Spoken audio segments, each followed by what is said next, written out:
Hey guys, hello everyone. Welcome back to my YouTube channel. నేను మధు. అందరూ ఎలా ఉన్నారు? నేనైతే చాలా బాగున్నా. అండ్ ఈ రోజు వీడియోలో మీతో ఏం షేర్ చేసుకోబోతున్నాను అంటే TCS ఇంటర్వ్యూకి సంబంధించి నాన్ టెక్నికల్ బ్యాక్గ్రౌండ్ ఎవరైతే ఉన్నారో లైక్ BSc కంప్యూటర్స్ కానీ BCA కానీ BBA కానీ BCom కానీ సో ఇలా స్ట్రీమ్స్ అయితే ఉంటారు కదా డిగ్రీ వాళ్ళకు ఇంటర్వ్యూ ప్రొసీజర్ ఎలా ఉంటుంది, ఇంటర్వ్యూలో ఎలాంటి టిప్స్ పాటించాలి, నెక్స్ట్ ఇంటర్వ్యూలో ఎలాంటి క్వశ్చన్స్ అడుగుతారు అండ్ వెరీ బేసిక్ ఇన్ఫర్మేషన్ నేను మీతో ప్రొవైడ్ చేయబోతున్నాను. Hope you guys if you are really like my work and content please consider the subscribe button. Also what other interesting topics would you like to know let me know in the comment section below. అలాగే మీరు నన్ను మరియు నా ఆలోచనలు మరింత దగ్గరగా తెలుసుకోవాలనుకుంటున్నారా? అయితే కింద ఇన్స్టాగ్రామ్లో నాకు సంబంధించిన ఇన్స్టాగ్రామ్ లింక్ ఇచ్చాను, వెళ్ళి ఫాలో అవ్వండి. అక్కడ ఏమైనా క్వశ్చన్ మీ పర్సనల్గా ఏమైనా క్వశ్చన్ ఉన్నా కూడా నాకు మెసేజ్ చేయండి, నేను డెఫినెట్గా రిప్లై ఇస్తాను అనమాట. ఓకే, టుడేస్ వీడియో యొక్క మెయిన్ ఏం ఏంటంటే డిగ్రీకి సంబంధించిన వాళ్ళకు ఎలాంటి క్వశ్చన్స్ అడుగుతారు, వాళ్ళు ఇంటర్వ్యూకి ఎలా ప్రిపేర్ అవ్వాలి, నెక్స్ట్ వాళ్ళని మేజర్గా అడిగే క్వశ్చన్స్ ఏంటి, మీరు ఎలా ఆన్సర్ చేయాలి, ఇంటర్వ్యూ ప్రొసీజర్ కంప్లీట్గా ఈరోజు డీల్ చేయబోతున్నాను. So let's start the video. Okay, first అనేది ఇంటర్వ్యూ అనేది TCSకి రిటన్ టెస్ట్ ఎవరైతే క్లియర్ చేస్తుంటారో వాళ్ళకు మాత్రమే ఇంటర్వ్యూ అనేది షెడ్యూల్ చేస్తారనమాట. ఐ హోప్ ఇక్కడ వచ్చిన వాళ్ళందరూ రిటన్ టెస్ట్ని క్లియర్ చేసి ఉంటారని ఆశిస్తున్నాను. వాళ్ళందరికీ Hartley congratulations and all the best to your interview. So ఇప్పుడు ఇంటర్వ్యూకి వెళ్ళాలి అంటే ఇప్పుడు ప్రజెంట్ ఉన్న సిచ్యువేషన్లో కోవిడ్ వల్ల ఇంటర్వ్యూ అనేది కంప్లీట్గా వర్చువల్ మోడ్, దట్ మీన్స్ ఆన్లైన్లోనే జరుగుతున్నాయి.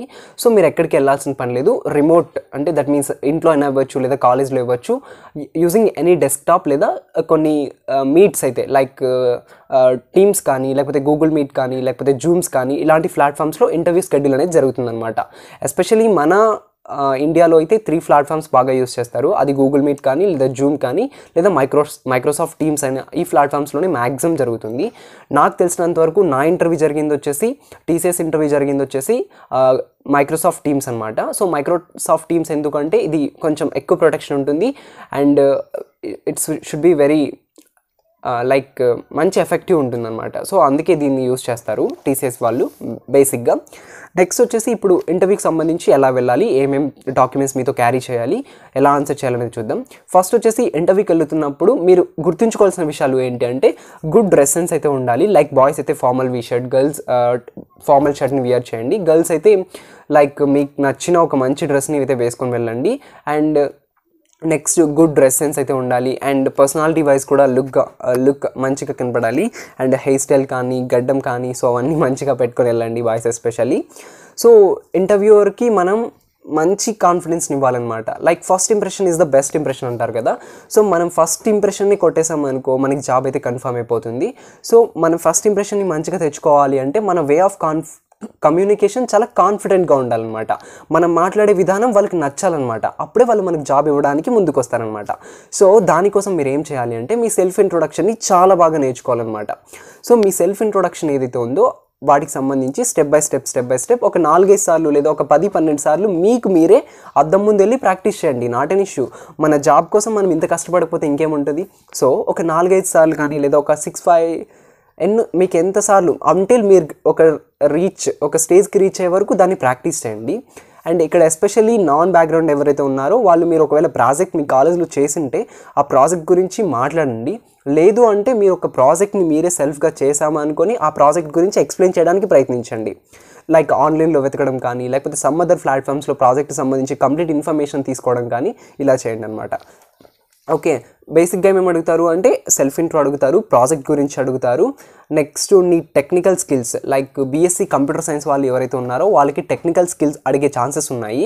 అవేంటి అంటే like very basic C programming కానీ లేకపోతే C programming questions like data structures అంటే ఏంటి, పాయింటర్ అంటే ఏంటి, అర్రే అంటే ఏంటి, యూనియన్స్ అంటే ఏంటి, నెక్స్ట్ డేటా టైప్స్ ఎన్ని రకాలు, నెక్స్ట్ C లాంగ్వేజ్ని ఎవరు కనుక్కున్నారు, నెక్స్ట్ పైథాన్ కూడా ఉంటుంది కాబట్టి సో పైథాన్ పైన కూడా అడిగే ఛాన్సెస్ ఉంటాయి. లైక్ పైథాన్లో డేటా టైప్స్ ఏంటి, టోపుల్ అంటే ఏంటి, డిక్షనరీ అంటే ఏంటి, నెక్స్ట్ సింటాక్సెస్ అడిగే ఛాన్సెస్ ఉన్నాయి. పైథాన్కి Cకి డిఫరెన్స్ చెప్పు అంటారు. సో వెరీ బేసిక్గా ఉంటాయి, మరీ అంత టఫ్గా ఏం అడగరు. సో ఇవి అడిగే ఛాన్సెస్ ఉన్నాయన్నమాట టెక్నికల్ బ్యాక్గ్రౌండ్ వాళ్ళకి. నాన్ టెక్నికల్ బ్యాక్గ్రౌండ్ వాళ్ళకైతే లైక్ మీ సబ్జెక్ట్కి సంబంధించి లైక్ ఒక కస్టమర్ని ఎలా డీల్ చేయగలుగుతావు, లేకపోతే నువ్వు ఎలా మాట్లాడగలుగుతావు, లేకపోతే వాయిస్ సపోర్ట్ కానీ ఈమెయిల్ సపోర్ట్ కానీ ఇలాంటివి ఎలా అందిస్తావు. నెక్స్ట్ వెరీ బేసిక్ అయినటువంటి ఎక్సెల్ కానీ లేకపోతే పవర్ పాయింట్ ప్రజెంటేషన్ కానీ వీటి గురించి కూడా కొంచెం అవగాహన పెట్టుకోండి. ఎందుకంటే నాన్ బ్యాక్గ్రౌండ్ వాళ్ళంటే లైక్ ఇలా ఈ సైడ్ మాత్రమే వాళ్ళు వర్కింగ్ చేయాల్సి ఉంటుంది. ఇప్పుడు టెక్నికల్ బ్యాక్గ్రౌండ్ అయితే కోడింగ్ వైపు కానీ టెస్టింగ్ వైపు కానీ లేకపోతే వాయిస్ అండ్ కాల్ సపోర్ట్లో కానీ మెయిల్ సపోర్ట్లో కానీ వెళ్తారు. నాన్ బ్యాక్గ్రౌండ్ వాళ్ళు కూడా వెళ్ళొచ్చు, బట్ మీకు కోడింగ్ పైన అవగాహన ఉండదు కాబట్టి మీరు ఎక్సెల్ షీట్ కానీ పీపీటీ ప్రజెంటేషన్ కానీ లేకపోతే వాయిస్ మెసేజ్ కానీ లేకపోతే బీపీఓ కాలర్ కానీ లేకపోతే సమ్ అదర్ వాయిస్ మెసేజ్ కానీ షార్ట్ మెసేజ్ కానీ మెయిల్ సపోర్ట్ కానీ ఇలాంటివి ఉంటాయన్నమాట. సో వీటన్నిటికీ హైరీ చేసుకుంటారు. సో వీటిపైన ఒక అవగాహన పెట్టుకోండి, ఇవి అడుగుతారనమాట. నెక్స్ట్ వచ్చేసి ఇంకా టెక్నికల్ సంబంధించి చెప్పేసాను, నాన్ టెక్నికల్ వాళ్ళు కూడా ఇవి అడుగుతారు. ఇంకా నెక్స్ట్ టెక్నికల్ అయిపోతుంది ఇంతటితో, ఇవే బేసిక్గా అడిగేది. అండ్ మీ వే ఆఫ్ కాన్ఫిడెన్స్ని చెక్ చేస్తారు. అలాగే మీరు అకాడమిక్స్ కూడా వెళ్తారు కొంతమంది, లైక్ తెలిసిన వాళ్ళైతే మీ అకాడమిక్స్లో కూడా క్వశ్చన్స్ అడుగుతారు. ఈవెన్ నన్ను కూడా అడిగారు, లైక్ మీ అకాడమిక్స్లో వెరీ బేసిక్ క్వశ్చన్స్ కొన్ని గుర్తుపెట్టుకోండి. ఇప్పుడు ఫర్ ఎగ్జాంపుల్ నేను చెప్తున్నా, నా అకాడమిక్స్లో అడిగింది వచ్చేసి మాకు VLSI అని ఒక సబ్జెక్ట్ ఉంటుంది, అందులో చాలా క్వశ్చన్స్ అడిగారు. DSP అడిగారు. నెక్స్ట్ DSP అంటే డిజిటల్ సిగ్నల్ ప్రాసెసింగ్ అనమాట, అది మా సబ్జెక్ట్ని అడిగారు. అండ్ నెక్స్ట్ కంటిన్యూస్ సిగ్నల్ నుంచి నాన్ డిస్క్రీట్ సిగ్నల్గా ఎలా మోడిఫై చేస్తాము, ఎలా కన్వర్ట్ చేస్తాము. సో ఇలా డిఫరెంట్ క్వశ్చన్స్ అడుగుతారనమాట. మై ఎలక్ట్రానిక్స్ సంబంధించి what is PN junction diode, what is control system, like very basic questions అయితే అడుగుతారు. వీటన్నిటిపైన మీరు ఫోకస్ చేసుకోండి. ఎస్పెషల్లీ మీ సబ్జెక్టుల పైన లైక్ వెరీ బేసిక్ అయినా గుర్తుపెట్టుకోండి. ఇంకా మా సీనియర్స్ మాకు తెలిసినంత వరకు అయితే వాళ్ళకు వెరీ స్టార్టింగ్ ఒక 5 minutes నేమ్స్ చెప్పేసాయి, నీ ఫేవరెట్ సబ్జెక్ట్ ఏది, ఆ సబ్జెక్ట్ని నువ్వు ఎందుకు చూస్ చేసుకున్నావు, ఇలాంటివి అడుగుతారు. అండ్ మీ రెజ్యూమ్ అనేది షుడ్ బి పర్ఫెక్ట్ అనమాట. మీకు తెలిసిన వాటిని మాత్రమే యాడ్ చేయండి. లైక్ మీకు తెలియని వాటిని లేకపోతే సమ్ అదర్ వేరే వాళ్ళ రెజ్యూమ్ తీసుకొచ్చి కాపీ చేసి జస్ట్ నేము డేటు చేంజ్ చేసేసి ఆ రెజ్యూమ్ని అక్కడ అప్లోడ్ చేస్తారనుకో మీరు దొరికిపోతారు. సో మీ రెజ్యూమ్ అనేది మీరే షుడ్ ఓన్గా క్రియేట్ చేసుకోండి. అండ్ మీకు తెలిసిన స్కిల్స్ని మాత్రమే యాడ్ చేయండి, ఎక్స్ట్రా స్కిల్స్ ఏవి యాడ్ చేయొద్దు. ఎందుకంటే మీ జాబ్ని మీరే అప్పుడు మీ చేతులారా పోగొట్టుకున్నట్టయితుంది. ఒకవేళ మీరు ఎక్స్ట్రా స్కిల్స్ యాడ్ చేసి అవి మీకు తెలియలేదు అనుకో, అప్పుడు మీరు ఖచ్చితంగా సఫర్ అవ్వాల్సి ఉంటుంది. మరి రెజ్యూమ్లో ఎందుకు యాడ్ చేసావు అని అడుగుతారు. సో మీ రెజ్యూమ్ని మీరే ఓన్గా ప్రిపేర్ చేసుకోండి. దానికోసం ఒక రెజ్యూమ్ మేకర్ అనే యాప్ అయితే ఉంటుంది, దాన్ని డౌన్లోడ్ చేసుకోండి. అది చాలా ప్రొఫిషియన్సీగా ఉంటుంది అండ్ వెరీ సింపుల్, ఎవరైనా కూడా క్రియేట్ చేసుకోవచ్చు. సో ఆ యాప్ని యూస్ చేసేసి మీ రెజ్యూమ్ని ప్రిపేర్ చేసుకోండి. అండ్ మీ రెజ్యూమ్లో కూడా మరీ ఎక్కువ లెంతీగా కాకుండా 1.5 పేపర్ అంతే, అంతకు మించి రెజ్యూమ్ని క్రియేట్ చేయొద్దు. ఎందుకంటే మనం ఫ్రెషర్స్ కాబట్టి మన రెజ్యూమ్ అంతే ఉండాలి. అంతకు మించి ఉందనుకో అక్కడ ఇంటర్వ్యూ ప్యానెల్ కూడా బోర్ అనిపిస్తుంది. నెక్స్ట్ వాళ్ళు కూడా మీ నుంచి ఏదో ఎక్స్పెక్ట్ చేస్తారనమాట. సో వెరీ సింపుల్గా ఉండాలి అండ్ క్వైట్ మీడియం మోడ్లో ఉండాలి. మరీ లెంతీ పేపర్స్ కూడా మెయింటైన్ చేయొద్దు. ఓకే, నెక్స్ట్ వచ్చేసి ఇంకా టెక్నికల్ రౌండ్లో ఇంతకు మించి ఏం అడగకపోవచ్చు, మ్యాక్సిమం టు మ్యాక్సిమం. నెక్స్ట్ వచ్చేసి నీ స్ట్రెంగ్స్ వీక్నెసెస్ కూడా అడుగుతారు. సో నీ స్ట్రెంగ్స్ ఏంటి, నీ వీక్నెసెస్ ఏంటి, అవి కూడా అడిగే ఛాన్సెస్ ఉన్నాయి, వాటిని కూడా చూస్ చేసుకోండి.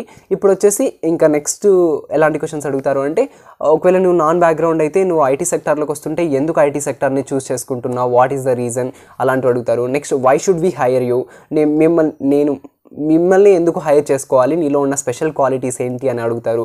నెక్స్ట్ TCSకి సంబంధించింది అయితే నీ కంపెనీ గురించి ఏం తెలుసు, హెడ్ క్వార్టర్స్ ఎక్కడ ఉంది, next what you know about company కూడా అడిగే ఛాన్సెస్ ఉన్నాయి. సో మనం ఖచ్చితంగా వెళ్తున్నామంటే TCS గురించి కూడా నేర్చుకుని వెళ్ళాలి, అది కూడా అడిగే ఛాన్సెస్ ఉన్నాయి.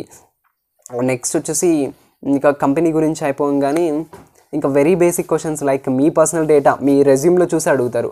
ఒకవేళ నువ్వు ఐ లైక్ టు సింగే సాంగ్స్ అన్నావు అనుకో, అప్పుడు మా కోసం ఒక పాట పాడగలుగుతావా అని కూడా అడిగే ఛాన్సెస్ ఉన్నాయి. అండ్ ఒకవేళ నువ్వు డాన్సర్ అనుకో, లైక్ వర్చువల్ మోడ్లో అయితే అడగకపోవచ్చు, కానీ face to face interview like నార్మల్గా జరిగినప్పుడైతే అడిగే ఛాన్సెస్ ఉన్నాయి. సో రెజ్యూమ్లో మీరు మెన్షన్ చేసినవన్నీ మీకు రావాల్సి ఉంటుంది, అలాగే మెన్షన్ చేయండి. సో TR అండ్ MRలో మ్యాక్సిమం ఇంతకు మించి ఏమి ఉండకపోవచ్చు. ఇంకా నెక్స్ట్ HR రౌండ్కి వస్తే, సో ఈ 2 రౌండ్స్ ఎవరైతే క్లియర్ చేస్తారో TR + MR క్లియర్ చేస్తారో వాళ్ళకి ఆ రోజు నైట్కి HRకి సంబంధించి మెయిల్ అయితే వస్తుంది. ఆ నెక్స్ట్ డేనే HR కూడా షెడ్యూల్ చేస్తారు. HRలో మ్యాక్సిమం ఏం అడుగుతారు అంటే సెల్ఫ్ ఇంట్రో అడుగుతారు, what you know about company అడుగుతారు. Next are you willing to relocate, so మేము ఎక్కడ షిఫ్ట్ చేయగలిగితే అప్పుడు అక్కడ వర్క్ చేయడానికి నువ్వు ఇంట్రెస్ట్ ఉందా అని అడుగుతారు. నెక్స్ట్ నీకు షిఫ్ట్స్ చేయడానికి ఇష్టం ఉందా అని అడుగుతారు. నెక్స్ట్ నీ స్ట్రెంగ్స్ ఏంటి, నీ వీక్నెసెస్ ఏంటి, what do you know about company, ఇంతకు మించి మ్యాక్సిమం ఏం అడగరు. ఒకవేళ నిన్ను అడిగితే real time situation based questions అడుగుతారనమాట. అంటే ఇప్పుడు నీకు నీ మేనేజర్కి మధ్య గొడవ అయింది, సో అప్పుడు నువ్వు దాన్ని ఎలా సాల్వ్ చేసుకోగలుగుతావు. ఒకవేళ నువ్వే టీమ్ లీడర్ అయితే నీ టీమ్ మెంబర్స్ని నువ్వు ఎలా కంట్రోల్ చేసుకోగలుగుతావు. నెక్స్ట్ మీకు ఒక ప్రాజెక్ట్ని ఇస్తాము, ఆ ప్రాజెక్ట్కి డెడ్ లైన్ రేపే ఉంది, సో నువ్వు దాని వర్క్ని ఫినిష్ చేయాలి. అప్పుడు నువ్వు ఎలా వర్క్ చేయగలుగుతావు, నీ టీమ్ మెంబర్స్తో నువ్వు ఎలా కమ్యూనికేట్ అవ్వగలుగుతావు. నెక్స్ట్ ఒక పెన్ ఇచ్చేసి ఈ పెన్లో ఒక గుడ్ క్వాలిటీస్ చెప్పు, ఈ పెన్ను నువ్వు ఎందుకు కొనాలి అనుకుంటున్నావు, నీ కస్టమర్స్కి నువ్వు అమ్మాలనుకుంటున్నావు కదా, వాళ్ళకి ఎందుకు అమ్మాలి, దీంట్లో ఉన్న బెస్ట్ క్వాలిటీస్ ఏంటి, ఇలా చెప్పు. అలాంటి రియల్ టైమ్ క్వశ్చన్స్ కూడా అడుగుతారు. వన్ ఆఫ్ మై ఫ్రెండ్ అడిగిన క్వశ్చన్ ఏంటంటే, ఒక కప్ పెట్టి ముందర ఈ కప్ గురించి ఒక 10 క్వాలిటీస్ చెప్పు అన్నారంట. సో దట్ మీన్స్ అతను ఎలా చెప్పాడు అంటే, ఈ కప్ చాలా బాగుంది, ఈ కప్ని ఇలా పట్టుకోవచ్చు, అలా కాకుండా కొంచెం ప్రొఫెషనల్గా ఆలోచించాలన్నమాట. ఈ కప్ని మనం లైక్ హైయర్ అథారిటీస్ వాళ్ళు వచ్చినప్పుడు వాళ్ళకు టీ ఇవ్వడానికి ఉపయోగపడుతుంది, అలాగే మనం దానిపైన ఫోటో వేసుకోవడానికి మంచి లుక్ కోసం ఉపయోగపడుతుంది, అండ్ పెన్స్ పెట్టి డిజైన్ చేసుకోవడానికి యూస్ అవుతుంది, మన ఆఫీసెస్లో నెక్స్ట్ కొంచెం డెకరేషన్ పర్పస్ కూడా యూస్ చేయొచ్చు, అండ్ ఈ కప్పు వల్ల సో చెప్పొచ్చు అనమాట అలా. సో ఒక సినారియో అడిగితే దానికి సంబంధించి థాట్స్ మనకు వెంటనే రావాలన్నమాట అలా. So this is the very basic questions నా ఫ్రెండ్కి అడిగినవి. హోప్ ఇంతకు మించి ఇంటర్వ్యూలో ఏం అడగరు, వాళ్ళు మిమ్మల్ని ఇంతకు మించి ఇబ్బంది పెట్టాలి అని అనుకోరు. అండ్ వన్ మోర్ థింగ్ వచ్చేసి, మీరు నో చెప్పడం కూడా నేర్చుకోవాలన్నమాట. లైక్ మీకు తెలియని క్వశ్చన్ ఏమైనా అడిగారు అనుకో, సో ఇవాళ నాన్ బ్యాక్గ్రౌండ్ ఆఫ్ టెక్నికల్ కాబట్టి, సో వాళ్ళు వచ్చేసి నీ వాట్ ఈ సి లాంగ్వేజ్ అని అడిగారు అనుకో, అప్పుడు నువ్వు సి లాంగ్వేజ్ అంటే C language is a programming language అట్లా ఆలోచించుకోకుండా, ఇఫ్ యూ రియలీ నో తెలుసు అనుకో, yes I know about this అని చెప్పొచ్చు. ఒకవేళ నీకు తెలియలేదు అనుకో, so you truly tell, madam నాకు తెలీదు, నేను non background of technical, so నేను దాని గురించి ఏం చెప్పలేను. ఇఫ్ యూ రియలీ వాంట్, మీకు ఒకవేళ అది కావాలి, నా నుంచి ఆ స్కిల్ని ఎక్స్పెక్ట్ చేస్తున్నారంటే దానిపైన ఖచ్చితంగా వర్కౌట్ చేస్తా, నేను నేర్చుకోవడానికి ప్రయత్నిస్తా అని చెప్పాలన్నమాట. ఓకే, మీకు తెలియనప్పుడు ఏదో తప్ప ఆన్సర్లు చెప్పడం, వాళ్ళని ఏదో ఇంప్రెస్ చేద్దామని చెప్పడం, సో ఇలాంటివి ట్రై చేయకండి.